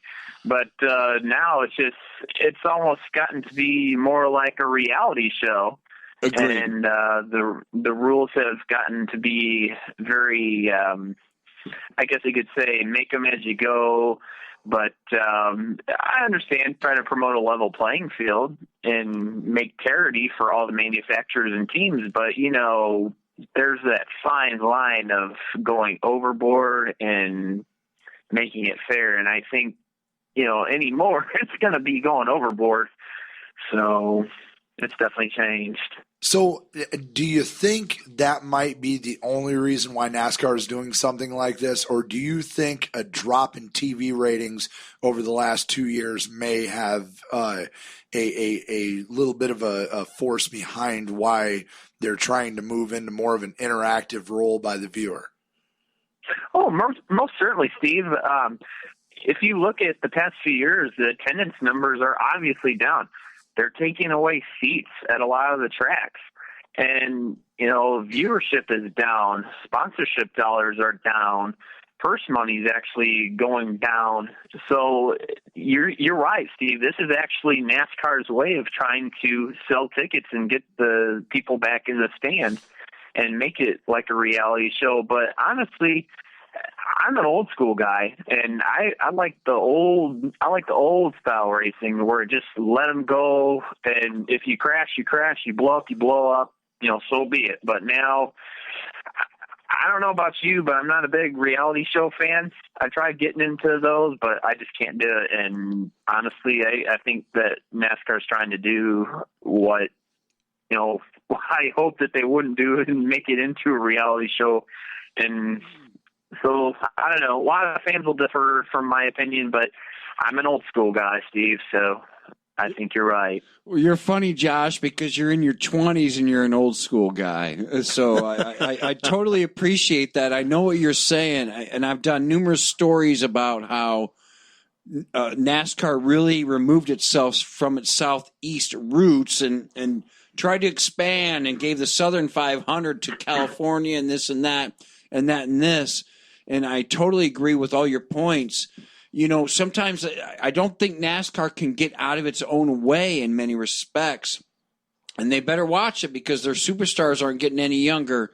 But as you watch the season this year, who's going to stop Kevin Harvick? Can he be stopped? Well, honestly, that's a good question because this has definitely turned into the Kevin Harvick show as of late, and this has not just been this year, it's been last year. And, if I had to lay down some names that could really stop him, I think Denny Hamlin for sure. Jimmy Johnson, he's always dangerous. Dale Earnhardt Jr., he could get hot at any time. And another guy that I'm looking forward to start hopefully seeing get into victory lane is Carl Edwards. You know, it was his goal by joining Joe Gibbs Racing this year to start winning races right away, win often, you know, try to go after the championship. And so I think those guys would be definitely a good bet to stop Kevin Harvick. But honestly, it's going to be very tough, I'm thinking. Now, one name you didn't bring up that we've talked about the last couple of weeks, Martin Truex. Now, yeah, he's been amazing. I think he'll be he'll definitely be a pleasant surprise this year. He will. I think he can make the chase, but championship material, I just don't think so. I mean, for the caliber team, the caliber of driver, he's more more towards the lower tier. But don't you think you can make? You don't think he can even make the chase? Oh, he definitely will. I think he'll win a couple races. But I think it's going to be basically the Hendrick teams versus the Gibbs teams this year, and definitely Penske for sure. But Martin Truex Jr., he's going to keep being that pleasant surprise. Now, let's move on. If you look at baseball last year, we saw Derek Jeter in his farewell tour, kind of like a swan song season for him, as the Yankees didn't do a whole lot. I'm watching Jeff Gordon on his farewell tour. I guess I'm using finger quotes there. It's starting to look like maybe it might end up being the same thing if his team, if the DuPont team doesn't start performing better. Are they concerned at all that he may end up going out his last full season as a fizzle, or is this typical DuPont Racing where they just kind of lay back and then they start getting hot towards the middle and the end of the season? I mean, I am surprised, Steve. It's he was so hot all last season, but this season he's just been he hasn't been performing to Jeff Gordon like numbers. He's won poles, he's been fast in qualifying, but when it comes to race time, he just hasn't shown it. Martinsville was actually a very good race for him, and doggone, he had the race won if it wasn't for a pit road penalty. And you should have seen the interview afterwards. He was so disappointed, and I would have been too. But I think let that be a sense of momentum on the 24 team. And I don't think I wouldn't be ready to throw the white flag at him yet, because I see some big moments coming for them this year. Yeah, for sure. Martinsville, I think he was pointing at in California as well. A couple great tracks for him. And obviously, I think we can assume Jeff Gordon will win a race this year and get into that chase. So, I think your assessment, Josh, is right on point. Yeah, definitely. And, I wouldn't be surprised if he makes the Final Four this year. And I really hope he does, and I hope that he can win some of the big races like at Indianapolis, because that is by far his favorite track. He holds the record there with 5 wins, so I'm looking forward to it this summer. All right, and next week, Texas, baby. So just give me – I know you do your Fast Four next week. Give me one driver as we let you go. This will be the last question. Give me one driver that you're looking at for next week. Well, next week, as I go on with the drivers to watch, we've had some people that are trying to stop Kevin Harvick, and one name that comes to mind who's done very well at Texas in past years, Carl Edwards. I think next Saturday is going to be his night to finally showcase that moving to Joe Gibbs Racing was a great idea, and having Darian Grubb as his crew chief. And so, yeah, for sure, that's going to be a little snapshot. I think Carl Edwards is going to be the guy. Todd's over here shaking his head. Yeah, absolutely. I love you, Josh. Kenseth or Edwards? I think you're right on the spot, my friend. All right. Wonderful. Well, hey, you know what? It was definitely a pleasure to meet you, Todd. And yes, beer and wings all around next Friday. So it's going down. Sounds like a winner. Sounds like a winner. Josh, hey, let them know where they can find you on Twitter. Okay, guys. On twitter.com at jbriggsy_14. You can also Facebook friend me at jbriggsy14, and then Snapchat. Yes, I know I have vlogged about it earlier. I'm going to have some very big surprises this summer. I'm going to the Brickyard 400. So Snapchat me at jbriggsy14 because we're going to have some fun with that this summer. I expect some live updates from Brickyard. There you go. There you go. Oh, it's not a chance. It's a certainty because it's going to happen. Awesome. Awesome. Good stuff, Josh. We'll talk to you next week. All right, you guys take care. Have an awesome night, and God bless. All right. Be good, boss. Happy Easter. All right, Josh Briggs with us on the XERS streaming hotline. That was so much fun. Never knew you were a big NASCAR guy. Oh, my God, that was so much fun. That is awesome. Well, hey, and you know what? You show up more often. Yes. Todd. This is what you get. Yes. This is See, if you were here the last couple of we times. do that every week.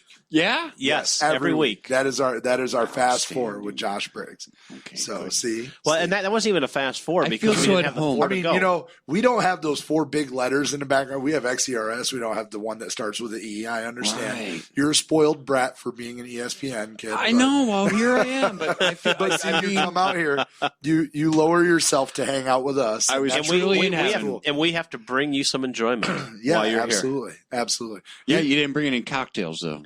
No cocktails. I didn't this time. No, everybody's sorry. sick. I did last time. Yeah, you don't want to. Yeah, he can't be drinking. You were at the anyway. doctor. He was at the doctor. Oh my goodness! Yeah, we were talking about that at the very beginning of the show as you were coming in. Oh, I thought we were going to end up canceling the show at first. I couldn't believe it. So that's why I'm doing my spot from Kendallville. I didn't know Kendallville got so close. Me either. Yeah, I didn't. But so anyhow, we got a couple of minutes before the break. Easter is coming up. I know you guys. You got young kids like I do. I do. And I know your kids are all grown and out of the house. I'm loving it because they aren't coming home this weekend. They're coming home next weekend. So you know what that means?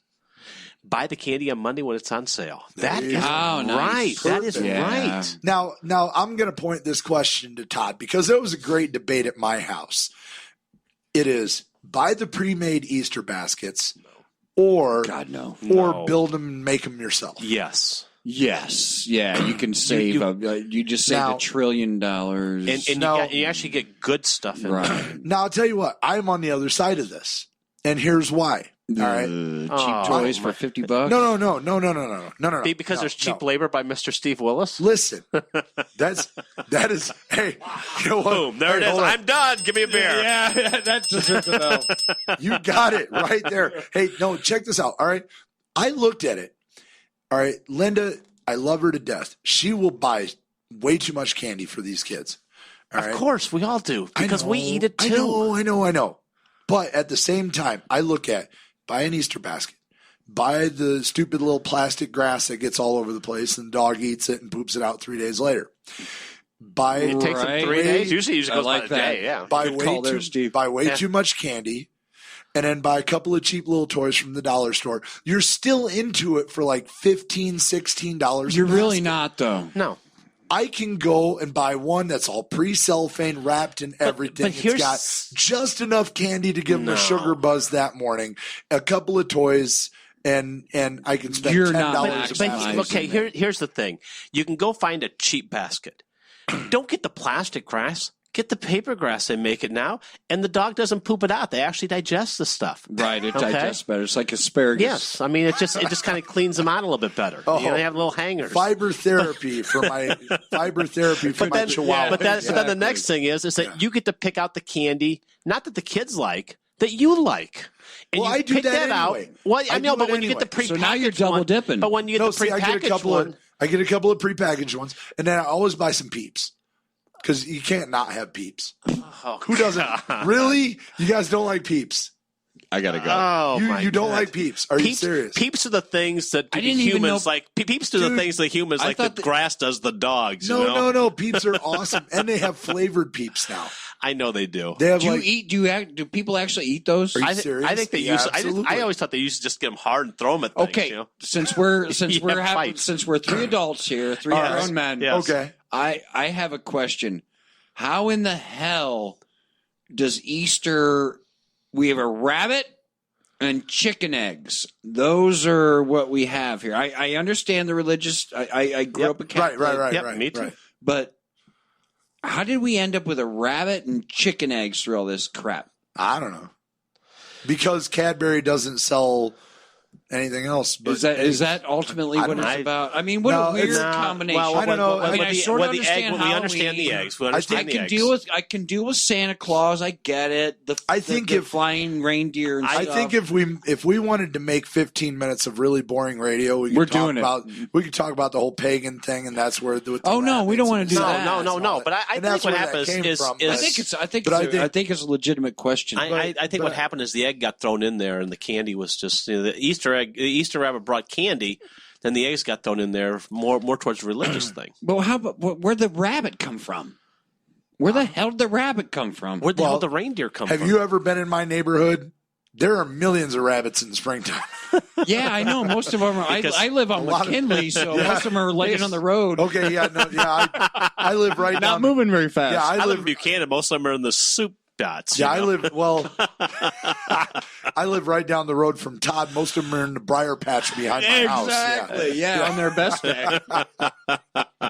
So that's where the rabbits came from. No. You check my backyard. That's but we get them every year. Don't go with the pre-made basket. Oh, put it together. Put the stuff. Put a little love into it. Come on, a little bit of love, Steve. A little time. Hey, you know what? You got your Bring It shirt on. Come on. You got your Captain America shirt. Be Captain Come on. No. How can you do that? I already won. I already got them. Oh, take them back. How can you do that? I am not taking them back. How can you really do that? No, hold on. First Are of you all, talking about the kids or the basket? Well, I didn't want to specify there, but no, the baskets. The baskets. Take the baskets back. No. Your kids are lovely. I like your kids. They are. They are. 3 and 5, perfect age to color eggs too. You know, and the thing is where that the simple, just the dye, and that's it. Mine are a pain in the. My daughter's a junior. When does coloring eggs become all this other? You got to spin them. You got to put glitter on. Exactly. You got to paint them. Dude, my daughter's dip them in some food dye. Easter might be voila. the most convoluted holiday of all of them, and I don't even know if I'd call it a holiday. My daughter's coming back from college, and I had to go out and get eggs and the color dye because she wants to color eggs. Are you serious? I'm serious. How old is she? She is 21. You know what? You know what's really funny though? But I love it. I don't care. I mean, come home. I got all this. She said, I want this for lunch and this for dinner and this for night. I said, got it. Come home. Awesome. You know what's funny is I actually don't mind the coloring eggs part. I don't mind that at all. I just don't like it when it gets it. We tried that last year with one of these special, where you paint them and you put the glitter on them and everything else. And just throw them in the dye. Yeah. Oh my gosh, that was the most annoying thing in the world. I was like, you can't be serious. This is what you realize in about a day and a half, we're going to crack these things open and make egg salad, and those shells are going to be thrown in the trash. I'll tell you a good story. An hour coloring them. Way back when my kids were little. We would sit there and my kids are 11 months apart, 11 and a half months apart. And we sit there and we got the eggs. Well, like a rabbit or chicken. Yeah, right. When your wife says, "Do you want to?" You have to get working at it. You get working at it. It takes a lot of fun out of it. Puts a lot more pressure on you. Trust me. You are my Easter bunny. But anyways, here are these two little kids sitting there. We got these eggs. And, we got a dozen eggs to color. My daughter, she reaches out and she grabs an egg and she drops it in there and she's working around. My son, he just takes it, drops it in, pulls it out, drops another one in, pulls it out, drops another one in. My daughter's still doing the one. After you get 11 done, she has the one, she's looking to do more and they're all done.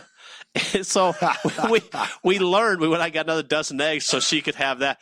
We learned the next year, we go, okay, these are yours and these are yours, because that first year it was just unbelievable. But it was hilarious. I mean, he was just boom, boom, boom. You know, these things were like, you know, instead of getting that nice, really rich blue, right. It was like the real pale blue, but it's done. The one that takes patience. Yeah, it looks like a robin's egg. It's so pale. But he's got all the dye all over everything. You look at the egg carton, it's full of all this dye. You're going, sure. Oh, that's great. Well, it's not unlike the Easter egg hunt. You know, when you have a couple older kids, as I do, they dominate. Yes. And so I had to color coordinate. If the pink ones are Mary's, the other ones are yours. They all have a penny in them, but man, it's a big flipping deal. That brings me to one more thing right before we go to commercial. Yes. I'm going to ask you this. The Easter egg hunt thing. Yes. Do you actually take the eggs and put individual candies in them or individual money in them or something like that? Yes. Now, once again, Captain Efficiency. I found, you just said, hey, if you get an orange one is worth a penny. The blue one's worth a nickel. I found bags of eggs that were already pre-filled with candy. Now, you are such a cheap bastard. You really are. Now, he's an expensive ass. No. I spent $5. $5, and I got 2 dozen eggs. So yeah, but still, I'm sorry. Where did Father of the Year award just got taken away? There it's gone. No, maybe not. I actually think his stock just rose dramatically. No. You gotta open them up and put it in there. But it's good. Hey, what's now in look at it? this. I mean, is it processed? Now we're gonna go. Now we're gonna go a step up. Now we're gonna cheese whiz. No, listen. We're gonna go a step up because instead of getting the Laffy Taffy and the Sweet Tarts filled ones, I got the ones filled with like Hershey's and Reese's and stuff. So you can do this? Where's that at? All right, let's talk after the show. Yeah, where are those at? Where are you? In Walmart? Where are you working? They're in Walmart? Yep, at where Walmart. Right there with the Easter candy. And how much were they? There's like $5 a bag. How much in a bag? How many eggs in a bag? Like 5? No, there was a dozen in a bag. A dozen for $5. So for $10, you get 24 That's filled? it? 24 completely filled with chocolate. I'd still rather get my own and fill them. Dude, that's no, I'm done. One, Steve, I'm bailing out. I'm with Willis. No, because if you get 24 and I put a quarter in it. One bag of candy was $10. Right. I'm out. One bag of candy was $10. boss. I was I'm putting a quarter, a nickel, and a dime in there. It's a lot less than $10. Trust me. I used to love you, bro, but no way. No, dude, the kids don't want money. But you know what? You know what I think? See, you know what Todd I think you do? slid over here. No. He's on my Todd, side I now. got it. You know what you do? Just don't hit the receiver. Is you buy those eggs, you open them up and keep the candy for yourself, and then put the dime in for them and throw it out. Oh yeah, okay. There's this. And then this guy over there. And you weigh a whole lot less than me. Figure. I do. Yeah. I just can't. I don't. I like doing that all by myself. So Todd's with you on the basket thing, but he's totally with me on the egg thing. Yeah. So there we go. So we're split decision here. If this was a prize fight, it would have went to the cards, and it would have been a split decision. And you would have won. Yep, I would have won by de facto. Oh wow! What? How did you win? I don't know because it's his show. I'm the reigning champ. Yeah, it's my show. There we go. Yeah, well, I'll pull that card. Haven't pulled that card in 2 years. I'm gonna pull that card over Easter baskets. Damn. Maybe something had to give. Maybe Maximus and the bartender can find a spot for me.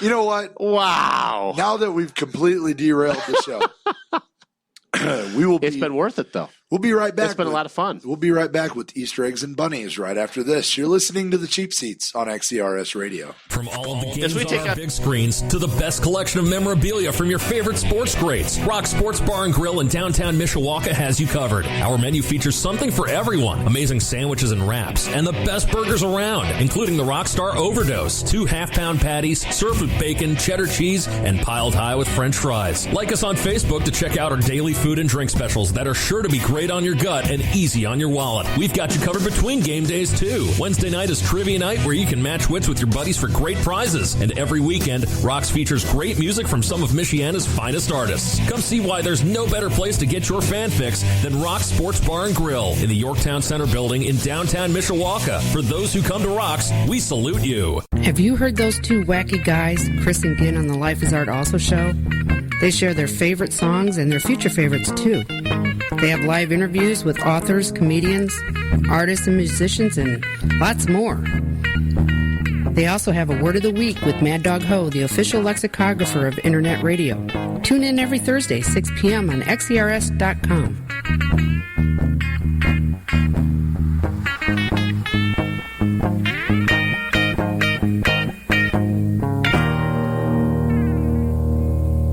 You're listening to XCRS Radio, bringing you classic rock live from Pleasant Valley. Yeah, boy. You better ring the alarm, boy. Them know what's coming, boy. And we are back. You're listening to the Cheap Seats on XERS Radio.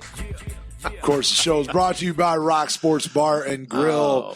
For those that go to Rocks, we salute you. Are we in overtime right now? We are. We're technically on overtime. That's right. Yeah. Well, I want to get a raise. No, we're salary. We don't get raises. Oh, that's right. Come on, man. Well, what about Todd? You manage a joint. You ought to know Todd. Oh yeah, he's pro bono. Remember, we picked him up with that sign that said, "We'll work for food." That's right. Yeah. He was that one guy standing over there on Edison. Little sign, yeah. I just want an Easter basket. I got a bottle of water for you. How's that? There we go. Bottle of water. There's a Coors Light. There is. There, by the way. It's free game. I think. I think that's free. I believe that's free game. After 3 weeks, it's got to be free game. No, it's been there last 3 weeks. I've seen it. I brought that in at some point. You did. Because you and I had them that one. Have it. I don't want it. Go for it. Yeah. Anyhow. So, as we talk about beer now, that's right. Let's talk about the best beer now. I'm reasonably sure this is a sports talk show. I guess we better get back to it at some point. So this weekend, actually Sunday, Cubs-Cardinals starts Major League Baseball. I cannot wait. Man, oh man. Now the Cubs also they really started a firestorm, really. I mean, they sent Chris Bryant down, right? Which was the. I mean, and that was something that everyone knew was going to happen. Even though you got Boris going crazy. I want to sue this and I want to do that, and And I'm going to stop you right there because I'm going to tell you what. That is why I like Theo Epstein as much as I like him. Yes, I do. When he first came to Chicago, I told Cubs fans way back then, patience will pay off. Patience is what you need with Theo. That's what he did in Boston. That all along, yeah. That's what he did in Boston. Yep. And it paid off. They ended up being just such a dominant team in a division that was so dominated by the Yankees. It was the Yankees or the field every year. Yes. And then Boston, here comes Boston out of nowhere. And then Boston just became the team. Yes. In the American League East. And now he's come to Chicago. He's built the team the same way that he built the Boston team, and this is the keystone this year. He got the young manager, or the manager that works well with young kids. Right. He got the pitching that he needed in Leicester. He doesn't have all the pitching, though. He doesn't have it all. But he didn't have it all in Boston at the beginning of the season either. And that's some of the hallmarks of what he did in Boston to make them a contender. I think Boston, the first year, that first World Series, they kind of did it a year early. I think they were there. Yes. Nobody really expected them to be there quite yet. No. And then the Cubs are kind of in that same scenario. Now, I'm not saying the Cubs are going to win the World Series this year, but I am saying that the Cubs are, everybody is, of course, we crazy Cubs fans are, this year, this year. This year is going to be, when we look back on it 4 or 5 years from now, we're going to say 2015 is the year the Cubs turned that proverbial corner and showed the world that, hey, Theo Epstein can do it here too. But this is also another critical year. This is the year that he has to get these kids up. He cannot leave them down last year. I thought he left the kids down too long last year. Well, but this is the year he's got to get them up. He's got to get them established. This is not a year that I think that they're going to win the division. I don't think it's a year that they get to the World Series. I'd love to see it happen. I do think, though, that this is a playoff caliber team. They still need another pitcher. They still need another corner outfielder. That's what they do. They got to have a power hitting corner outfielder. I absolutely agree with both those opinions, but I will challenge you with this as far as bringing them up early. Last year, we may as well call it an interim manager. Last year, right? We knew. Yeah, he wasn't going to stay. Yeah, we knew that the Cubs were going to move in a different direction once the offseason hit. We also knew by June there was no shot of them making any noise in the playoffs, really, and we knew that it was more or less over. At that point, you got to start thinking, okay, we could bring these young guys up, check them out, see what's going on. They're dominating in Iowa right now. They're doing very well in Iowa. We're going to let Tennessee, them, and in Tennessee County, and in King County. Just dropped they're down, yeah. They're doing their thing where they're at.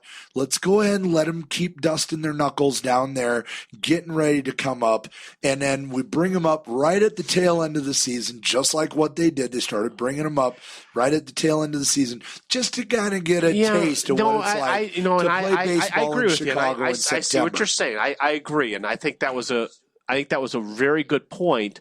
That they brought him up, but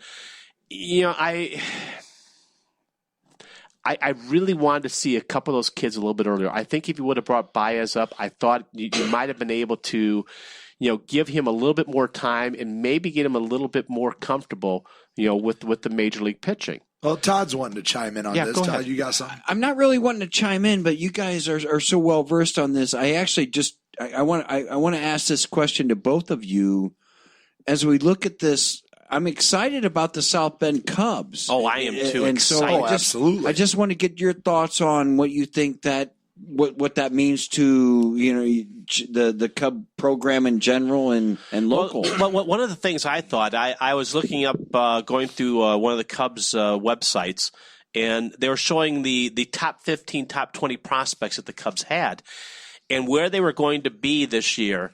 And I think 5 of those prospects are projected to be at South Bend. And I'm going, God, I want to watch this. I'm excited to see him here anyway. But to be able to see some of these kids come up, especially when you've seen what Theo has done with the last 4 or 5 years and what he's put together. The Cubs have had the best minor league system for like the last 2 or 3 years running. And I don't see that changing this year. I think it's not. I'm going to change the angle of this question. I don't think it's as much a perspective on what it does to the Cubs organization as what I think it does for the South Bend baseball situation. Let me put it this way. When South Bend first got a baseball team, it was the South Bend White Sox. It was a White Sox affiliate. Obviously, White Sox, a Chicago team, close proximity.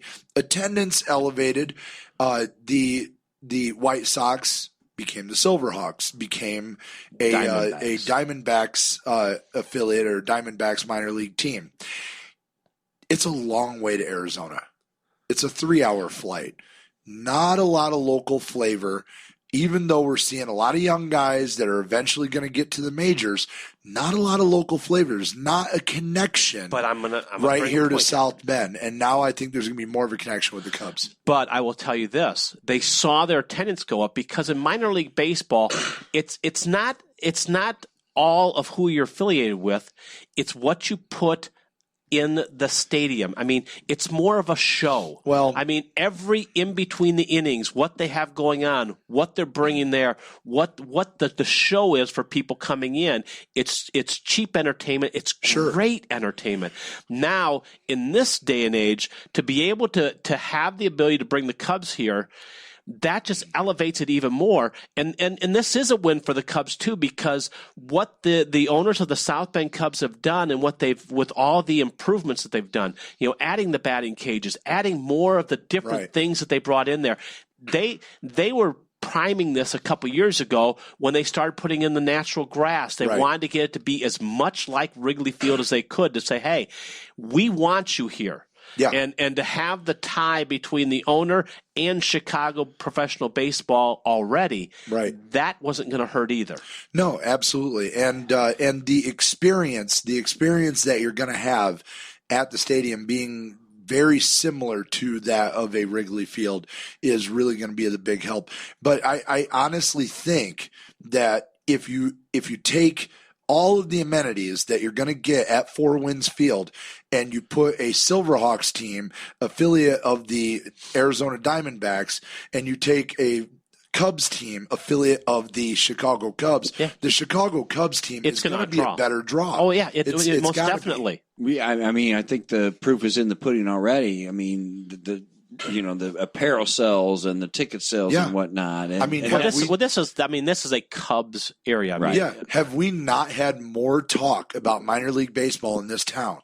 Yeah, Thursday, and the weather's supposed to be good. I can't wait. I'm excited about it. It's unreal. The talk about it is just crazy. It's all around us. It's a buzz. We already had the neighborhood girl come. Hey, they play softball and they sell the ticket. Yeah, we got tickets for the South Bend. I got them right here. Yep, I'll buy them. There's no hesitation there. I mean, yeah, absolutely. It is one. If you've never been to a minor league game, go see them. Yeah. I mean, it is for the price.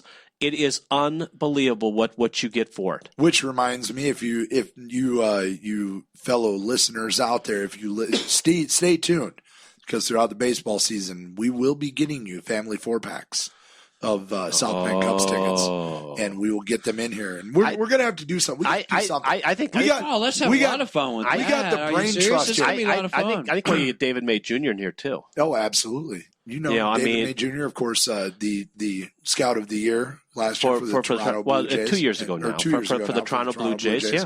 And a friend of the show. Yeah, his brother Derek May was just awarded a nice honor from the St. Louis Cardinals. Absolutely. Yes, so, we need to get him on because, he's going to be up in the Grand Rapids area and so forth because he goes back and forth between Grand Rapids and I know Lansing quite a bit. Sure. So now that we've said his name on the show, now he's going to be hitting us up. I know that because he listens and I get a little comment every now and then.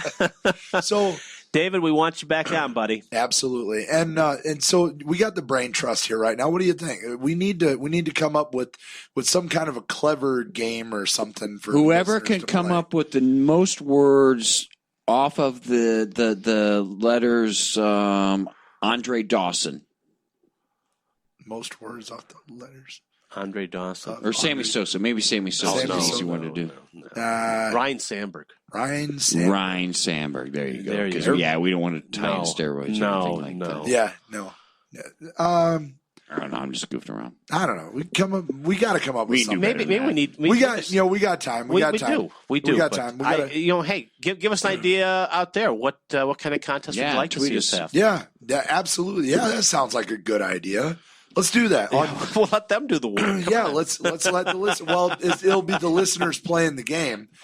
That's a great idea. I mean, we talk about us not doing the work for Easter. I mean, let's don't do the work for this either. Yeah. Come on. Well, okay, the listeners are playing the game. So it'll be the listeners your playing game. the games. What kind of game do you want to play? Go to the Facebook page. That's facebook.com/The Cheap Seats with Steve. Don't forget to put the in there. Yes. And just put it right on the wall. Put it right on our wall. Yeah. Give us your idea for a contest. Your idea for a contest that we'll do every week that we have tickets. Every week that we have tickets, we'll take callers, and if you want to do a guessing game, so you got to listen because it's not going to be every week. Nope, and it's only going to be live. So for those of you that listen to the podcast, we appreciate it. We love our iHeartRadio listeners. Yes, but you're going to have to listen live. Pull it up. You're going to have to listen live. So we'll have to do it that way. Yeah, you got to pony up to the radio and listen. Now let's go cross town for a little bit. The White Sox really look like a team that has a shot to make a run at the American League Central. Obviously, I think the Tigers are really standing in the way. There is a chance that we might see a little action out of Cleveland, but I really think that the White Sox have made enough moves to to really be a threat to take the American League Central. I love the offense that the White Sox have put together with the addition of LaRoche, the addition of Cabrera. I think this is going to be something that we're going to see. I mean, you've got Abreu, of course. You got Adam Eaton at top, stirring everything up. You still have Alexis Ramirez that he started showing his power last year with 20-plus homers. The thing I think that's going to help the White Sox out the best, I think they're pitching. I think between Sale and a couple of those other pitchers, I think they're going to do pretty well. I like the addition of Robertson as a closer. I think that's a real nice closer. But the thing is Detroit's got a problem right now. Yeah, and that's with Justin Verlander going on the DL. Yep. They've lost. If you take a look at the pitchers that they have gotten rid of over the last 3 years, they got rid of Porcello. They got rid of Scherzer. They got rid of Fister. They got rid of Smiley. You start taking these guys away, they're running out of people that are coming in to fill these spots. Yeah, I would say they have had a history of being able to just start plugging guys in, but now you can only do it so much before you start running the well dry. And the other thing is you got a closer in Nathan that was very shaky last year. Who are you going to get that ball to that you can trust that's going to nail down that win at the end? Todd's taking it up. Todd's going to do it. They're going to trade for Connaughton. He'll be out there. Yeah, we'll have him. They'll have him closing. Kershaw's hurt, so I could go there too. Is Kershaw hurt again? I think I didn't see that. Yeah, I'm pretty sure. Yeah, he'll be fine. He'll be fine. He missed He missed a month last year and still won 21 games. He only played 22, but that's all I needed. I'm not sure if I can get off the rum and get on the mound. I think I could fill in for some of these gaps for some of these teams. Hey, we'd let you. You could play on our softball team. That's probably my best bet. Hey, that's what I'm hoping for. You got it. I'd be the guy going, another beer over here. You're playing. I don't care. I'll be the guy with the big cooler. It's co-ed church league. They start. Ooh, I'll be the guy with the biggest cooler. Yeah. Co-ed church league, and they start with a 2-1 count already. Yeah. Yeah, and you have the gin and tonics going. There you go. We're set. So wing batter. All right, we're going to take a break. We'll wrap it up here in just a little bit. You're listening to Cheap Seats on XERS Radio. Hey, sports fans, this is Steve Willis, host of the Cheap Seats, one of the new additions to the great XERS lineup. Tune in Friday nights at 6 p.m. right here for commentary and insight you won't get anywhere else. This isn't some homer talking about the local team or some old hack hipster trying to be cool using a bunch of lingo you won't understand. I'll give you the biggest stories in sports every week with fresh perspective, tons of straight talk, and none of the jargon. Join me. I got the best seats in the house.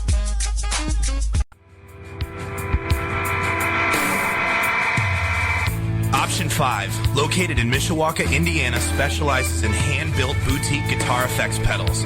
Option 5 has been producing the highest quality pedals right here in northern Indiana since 2002, and they continue to create original, non-copy designs today.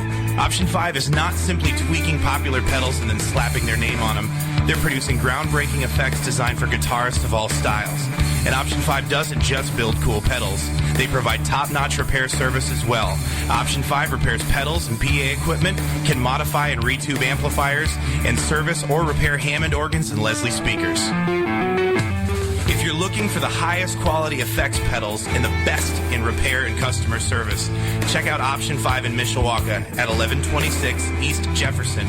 Give them a call at 574-255-6539 or online at option5effects.com. That's option, the number 5effects.com. Option 5. Let tone abound.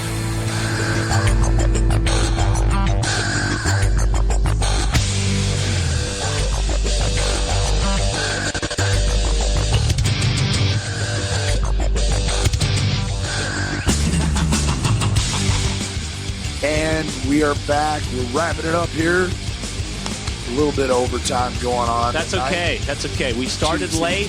We're running late. Bill, we're going to run another half hour. Sorry. Steve, right here on XERS Radio, of course. Maybe not. We want to we got to thank Todd Burlage for coming in tonight. Todd, you got to come back. Hey, It's always fun when you're here, dude. I mean, never is it. We have never walked away from a show and said, "Oh God, we're Todd never was having here." Todd." No, we still keep saying, "Can we have Todd next week again? Can you get him back?" I'll come in. Hey, you are more than welcome. Absolutely, tons of every fun, time. man. I love it with you guys. and of course, Josh Briggs got big thanks there. Well, hey, you got to come next week because Briggs is going to be here. Oh yeah. Yeah, Briggs. He's going to be here. He's supposed to be bringing in studio. Yeah, you got to be here. Oh, well, I'll tell him. There you go. Yeah, I'll tell him bring wings and beer for 4. You got to tell him, hey, so you got to be a 4-pack. There we go. 4-pack of tickets, 4-pack of wings and beer. There you go. Absolutely. I just make sure I win that sort of. And our caller is Todd. Todd, no last name. Todd, can you answer this question? Todd Barnacle. Todd B. So anyhow, this weekend, obviously, you guys are going to be probably focused on the Final Four, just like I am. Yes, predictions. We haven't done predictions. Let's go ahead. Yeah, we got 7 minutes to the end of the show. Let's do final thoughts, predictions, Final Four. Todd, you're the guest. Go.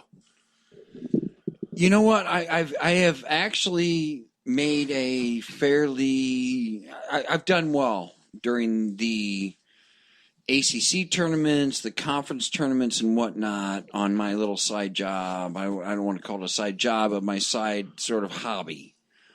Because I keep taking ACC teams, and my ACC teams continue to prosper and treat me well, as did Miami last night against Stanford as a favorite, Stanford being the favorite.